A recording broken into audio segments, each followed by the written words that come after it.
Hey, I'm Steven and this is Solving the Money Problem. If you're new, welcome. If you're not, welcome back. Just a quick shout out to my wonderful Patreon supporters. There's now over 300 of you. I'm blown away to have your support, so thanks again. So in this video, we're talking about monetizing residual capabilities. In other words, how Elon Musk finds inventive ways to make or save money essentially out of thin air by tapping existing technology in a new way. This applies to Tesla, SpaceX, and the Boring Company. I'll share examples of each. By the end of this video, you'll see how these companies together will make billions of dollars of profits by finding ways to stack innovations upon one another by leveraging technology in novel ways. Let's dive in. Tesla. Tesla's mission is to accelerate the world's transition to sustainable energy. To be fair, they have, and are, more than any other company on the planet. You may think Tesla is a car company. It is not. Tesla is an energy company whose core technologies are batteries and software, both of which are in most of their products, including vehicles. Note I didn't use the word car. A Tesla is not a car. It's a computer on wheels. While its external form looks familiar, that's about as far as the similarities go. Most people still don't get this, but they will. And because a Tesla vehicle is a computer on wheels, Elon Musk has found and is capitalizing on a handful of residual capabilities worth billions that no automaker or self-driving company has a hope of replicating. This matters. Full self-driving. Tesla will win full self-driving. I rarely make such audacious claims, but this is one I'm willing to stand by, so hold me accountable, Internet.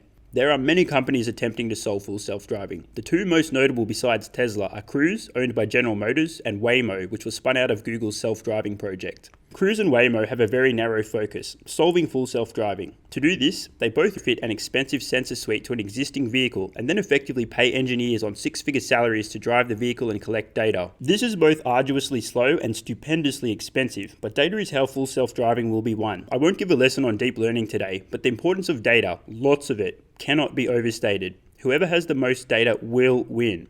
To date, Cruise has driven just a few million autonomous miles, Waymo about 20 million miles. Tesla, a little over 2 billion miles. Tesla's data lead is about 2 orders of magnitude more than second place. This data is incredibly valuable in monetary terms. Autonomous driving will be a $1 trillion industry, and this is our first example of a residual capability. While Cruise and Waymo are spending 6 figures per vehicle to collect a piddly amount of data and falling further behind, Tesla has outsmarted everyone and is pulling further ahead. See, Tesla has been manufacturing vehicles for years with all the necessary sensors to not only drive autonomously in the future, but those same sensors today are collecting data and training the AI, a residual capability. Tesla's fleet is 1 million strong, and every time a driver intervenes with autopilot engaged, the data is sent back to base and used to improve the self-driving AI. It's like when you search Google. Every time you do this, you're training Google's search AI to be better. Once Google's user base hit a critical mass, no one had a hope of catching them. This is why we don't search for things now, we Google them. In effect, when a customer buys a Tesla, they are paying Tesla for the privilege of collecting data to improve their self-driving AI. Meanwhile, Cruise and Waymo first buy a car, then fit expensive hardware, then pay someone to drive it around. At this point, no one has a hope in hell of catching Tesla on full self-driving. It's game over. Over-the-air updates and upgrades. Can you believe that in 2020, there's only one vehicle manufacturer on Earth who can provide over-the-air updates and upgrades to their vehicles? Like seriously, it's 2020. In fairness, this makes sense.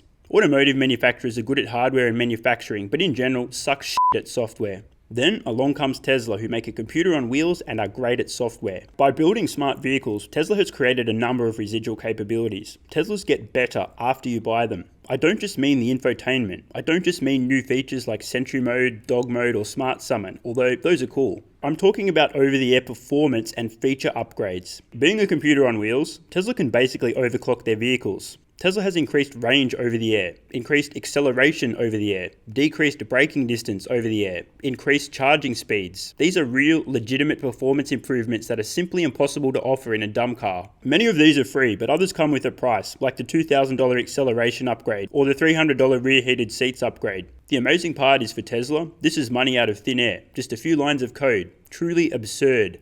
In the future, we'll no doubt see a slew of new infotainment and performance upgrades, along with an expansive app store, all able to make your car better after you buy it. And the only reason any of this is possible is because of the residual capabilities of a computer on wheels. Are you noticing a pattern? Robotaxis. This is the holy grail. Once Tesla solves full self-driving and has regulatory approval for robotaxis, everything changes. This is the single most important example of a residual capability. All Tesla vehicles manufactured since October 2016 have the necessary hardware for full self-driving. With the push of a button, Tesla will launch its robotaxi app and overnight, practically its entire fleet awakens. Suddenly, your Tesla can go to work and earn you money any time of day or night. Not only will this cause one of the biggest ever step changes in asset value, think about it, a car that can passively bring in $20,000, $40,000, $50,000 a year in revenue is surely worth more than one that can't. But it will send Tesla's valuation skyrocketing. They'll take a cut of every robotaxi fare. Out of seemingly nowhere, Tesla will see a flood of billions in annual profits, all the result of a residual capability. Once again, Elon Musk has swung his giant brain around and outsmarted everyone, finding another way to print billions out of thin air. This is next level thinking, and Tesla's ability to stack innovation upon innovation, to find new ways to monetize existing products, and to move at such an embarrassingly disruptive pace that no one has a hope of catching them on anything that matters. It's because of this that Tesla makes up the vast majority of my stock portfolio. I'm not just investing in Tesla for today. I'm investing because I see so many residual capabilities that will increase revenue and profits in the future. Speaking of investing, and what a segue, WeBull have extended their offer for US viewers until the end of this month. If you'd like to help out the channel and get up to 2 free stocks, use the link in the description. SpaceX. The mission of SpaceX is to make life multiplanetary. The most important step in achieving this is developing a fully and rapidly reusable rocket. I shed tears of joy when I watched SpaceX land its first Falcon 9 booster in 2015. As a lifelong space nerd, I knew how monumental this moment was. Since then, SpaceX have nailed dozens of Falcon landings. It's becoming routine, but there's still some work to go. From a hardware point of view, SpaceX is now moving towards a single product, Starship. This f***off massive ship is how we will colonize Mars. Elon Musk estimates we'll need about 1,000 Starships. In the meantime, Falcon 9 and Falcon Heavy will be used to launch payloads to orbit until Starship is ready.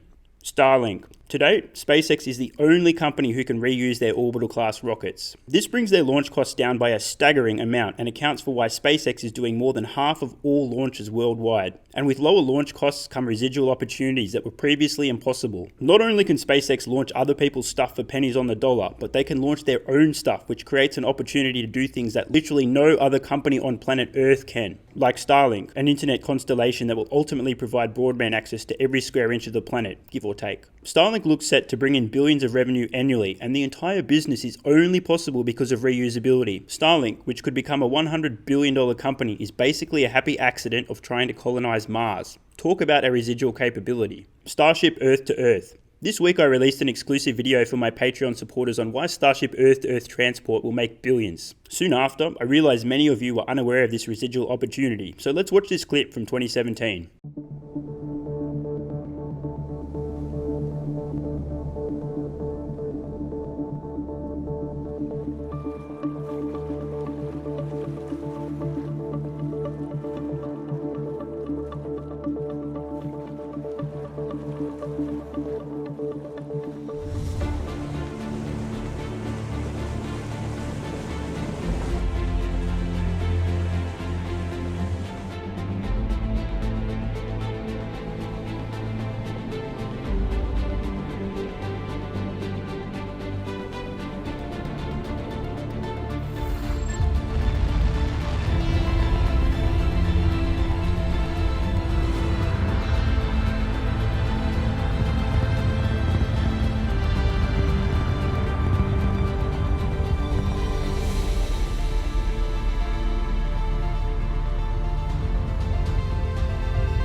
In a nutshell, Starship will be used to transport people anywhere on Earth in under an hour. It sounds pretty whack, but SpaceX President and COO Gwynne Shotwell has been very clear that Starship Earth-to-Earth will happen this decade. With capacity for 100 passengers, the ability to fly more than a dozen times in a day since the trips are so short, and with tickets set to be priced somewhere between an economy and business class flight, a few $1,000s, the numbers get crazy real fast. I know it sounds mad, but SpaceX will be competing with major airlines and private jets by the end of this decade, all because of a residual opportunity coming from reusability. It won't just be celebrities, CEOs, presidents, and athletes using the service, but business travelers, holiday makers, and more.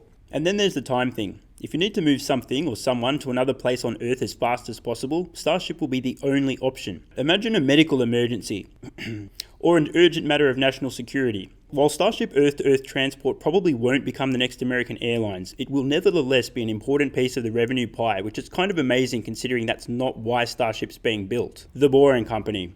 As the name alludes, the Boring Company digs tunnels. Faster, smarter, and better than everyone else. Surprise, surprise, Elon Musk innovating again. But it's not just the greatly improved speed or significantly reduced costs of tunneling that show the innovations of the Boring Company. It's what they do with the mess. Instead of having to dispose of tons of muck as they dig, the Boring Company makes bricks out of the waste. Really. Some of these bricks can be used to reinforce the tunnel walls, others are given away for public housing, and the rest sold. So yeah, when you have a big brain and innovate for breakfast, you can even find a way to sell dirt.